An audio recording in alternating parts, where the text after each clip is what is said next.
আপনি হয়তো জানেন না, ইংল্যান্ডের যে কোনো স্কুলের ইতিহাস পাঠ্যে ভারতবর্ষের ইতিহাস নিয়ে কিছু পড়ানো হোক বা না হোক, তিনটি ঘটনা অবশ্যই সেখানে স্থান পায়।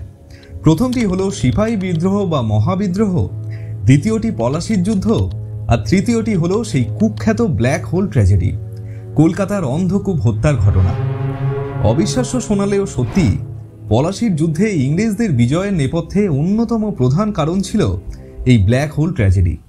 কিন্তু কি ছিল সেই ভয়ঙ্কর রাতের কাহিনী?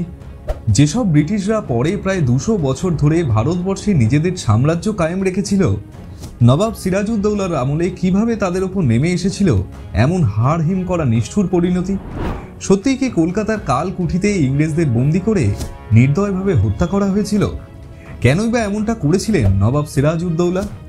আজকের আলোচনায় আমরা তুলে ধরব ইতিহাসের সেই বহুল চর্চিত ও বিতর্কিত ঘটনা, কলকাতার অন্ধকূপ হত্যার কাহিনী। চলুন তাহলে শুরু করা যাক। সাল 1707, সম্রাট আওরঙ্গজেবের মৃত্যুর পর থেকেই মোগল সাম্রাজ্যের পতন শুরু হয়েছিল। ভারতবর্ষের বিভিন্ন আঞ্চলিক শক্তি ধীরে ধীরে নিজের পায়ে দাঁড়াতে শিখছিল। এমন সময় গোটা ভারতবর্ষের মধ্যে বাংলা হয়ে উঠেছিল সবচেয়ে শক্তিশালী কেন্দ্রবিন্দু। তাই বাংলাকে নিজের কবজায় আনার জন্য ইংরেজরা বিভিন্ন স্থানে তাদের সামরিক প্রতিরক্ষা বাহিনীকে মজবুত করার চেষ্টা করছিল। ভারতের বিভিন্ন প্রান্তে ব্রিটিশরা তাদের সামরিক দুর্গ নির্মাণ করতে শুরু করে। 1690 সালে ব্রিটিশদের এমনই একটি সামরিক ঘাঁটি গড়ে উঠল কলকাতার হুগলি নদীর তীরে, যেটাকে আপনি ফোর্ট উইলিয়াম নামে চেনেন। কলকাতার সুদৃশ্য এই মনুমেন্টটিই ছিল সেই বিতর্কিত অন্ধকূপ হত্যা আর পলাশির যুদ্ধের আঁতুর ঘর। বাণিজ্যের দিক থেকেও সে সময় বাংলা ছিল ভারতের অন্যতম কেন্দ্রবিন্দু। গোটা ভারতবর্ষের বাণিজ্যের 60%-এরও বেশি নিয়ন্ত্রিত হতো এই বাংলা থেকে। ব্রিটিশরা এই সময় বাংলার নবাব কিংবা ছোট ছোট রাজাদেরকে মোটা টাকা ঘুষ দিয়ে তাদের থেকে ব্যবসার ছাড়পত্র আদায় করে নিয়েছিল। এর ফলে ব্রিটিশরা বাংলায় একচেটিয়া বাণিজ্য করে লাগাম ছাড়া লাভ ওঠাচ্ছিল। কিন্তু ক্ষতিগ্রস্ত হচ্ছিল বাংলার ছোট বড় জমিদার, ভূস্বামী কিংবা ব্যবসায়ীরা। তাদের এলাকায় বসে তাদেরকেই বঞ্চিত করে ব্রিটিশরা মুনাফা হাসিল করে চলে যাচ্ছিল। এমন একটা সময়ে 1756 সালে নবাব আলীবর্দী খাঁর মৃত্যুর পর বাংলার গদিতে বসেন নবাব সিরাজউদ্দৌলা। বয়স মাত্র 21 বছর। শুরু থেকেই সিরাজউদ্দৌলা চরম ইংরেজ বিরোধী ছিলেন।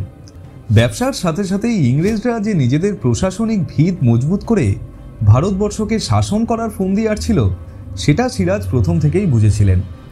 তাছাড়াও ব্রিটিশ ইস্ট ইন্ডিয়া কোম্পানি তাদের ব্যবসার মুনাফার কোনো অংশই নবাবকে দিতে রাজি ছিল না। ব্যাস, আর কি।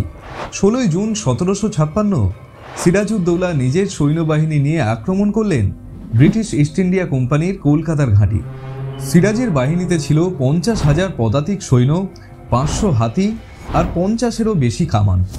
ইংরেজদের যখন মনে হচ্ছিল যুদ্ধে তাদের হার নিশ্চিত, সে সময় ব্রিটিশ গভর্নর জন ডেরেক তার কাউন্সিলের সমস্ত সদস্য, মহিলা আর বাচ্চাদেরকে নিয়ে নৌকা করে হুগলি নদী পেরিয়ে পালিয়ে যান। সে সময় ফোর্ট উইলিয়াম পাহারা দিচ্ছিল 170 জন ব্রিটিশ সৈন্য, আর তাদেরকে নেতৃত্ব দিচ্ছিলেন ব্রিটিশ সার্জেন্ট জন হলোওয়েল। কিন্তু নবাবের বিপুল সেই সৈন্যবাহিনীর কাছে ব্রিটিশ বাহিনী ছিল অত্যন্ত সামান্য। আক্রমণের 5 দিনের মাথায় অর্থাৎ 20 জুন ব্রিটিশ সেনাবাহিনী সম্পূর্ণ আত্মসমর্পণ করে। ফোর্ট উইলিয়ামের প্রাচীর ভেঙে দুর্গে প্রবেশ করে নবাবের সৈন্যদল।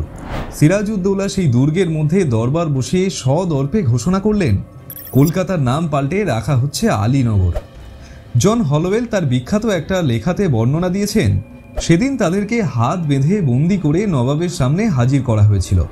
সিরাজউদ্দৌলা বন্দীদের ওপর খানিকটা দয়া দেখিয়ে হাত খুলে দেওয়ার নির্দেশ দেন এবং তাদের সাথে কোনো খারাপ ব্যবহার হবে না এমনটা আশ্বাস দিয়ে নিজে আরাম করতে চলে যান। নবাব চলে যাওয়ার সাথে সাথেই সৈন্যদলের ব্যবহার বদলে যেতে শুরু করলো। তারা ইংরেজ বন্দীদের ওপর অযথা লুটপাট আর অত্যাচার চালাতে শুরু করে। সেই দিন সন্ধ্যার দিকে একজন ইংরেজ বন্দী অত্যাচার সহ্য করতে না পেরে নিজের পিস্তল দিয়ে হত্যা করে বসে নবাবের এক সৈন্যকে। তৎক্ষণাৎ সেই খবর চলে যায় নবাবের কানে।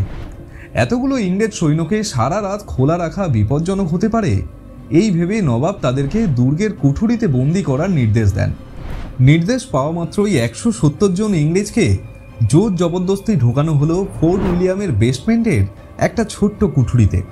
মাত্র 18 বাই 12 স্কোয়ার ফিটের সেই কুঠুরিটি বানানো হয়েছিল খুব বেশি হলে 3 থেকে 4 জন কয়েদির জন্য, কিন্তু সেখানেই ঠাসাঠাসি করে রাখা হলো 170 জন বন্দীকে।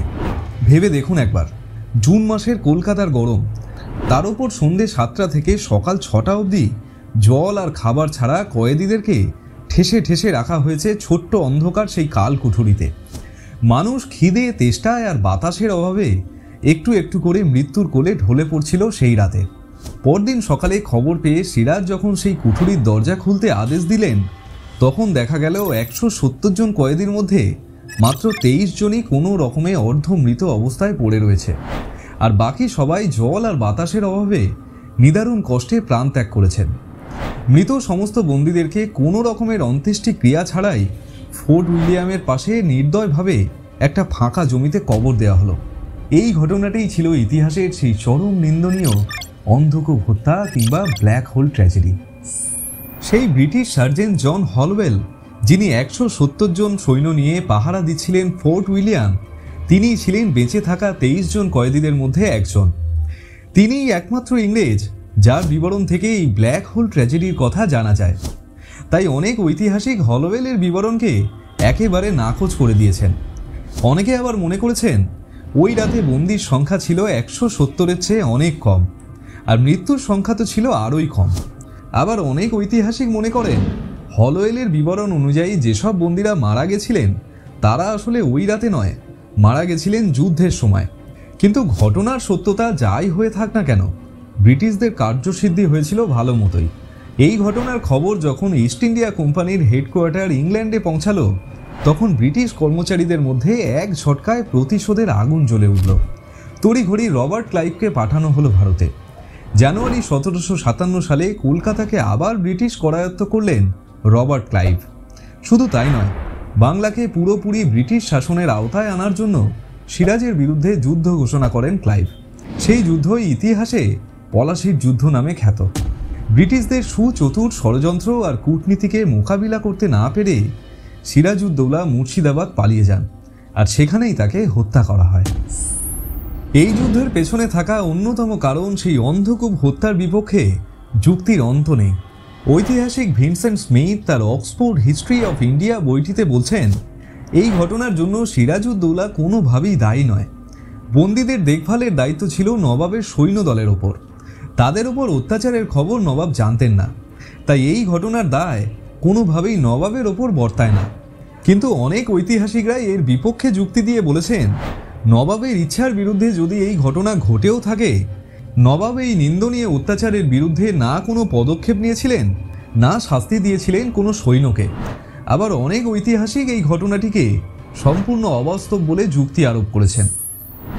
অন্ধকূপ হত্যার এই কুখ্যাত অধ্যায় ইতিহাসে যতই বিতর্কিত থাকুক, একটি প্রশ্ন চিরকাল থেকে যাবে, ক্ষমতার খেলায় কতটা নিষ্ঠুর হওয়া স্বাভাবিক, কতটা অন্যায়ের ওপর চোখ বুজে থাকা উচিত। নবাব সিরাজউদ্দৌলা কি ছিলেন নিজের সময়ের ন্যায়পরায়ণ শাসক, নাকি শক্তির মুখে এক অনভিপ্রেত মূর্ত প্রতীক? উত্তরটা নয় আপনারাই দেবেন। কেমন লাগলো আজকের ভিডিওটি আপনার? অবশ্যই কমেন্ট বক্সে জানাবেন। ভালো লাগলে একটা লাইক করে চ্যানেলটি সাবস্ক্রাইব করতে ভুলবেন না। ধন্যবাদ, ভালো থাকবেন। আবারও দেখা হবে নতুন একটি ভিডিওতে।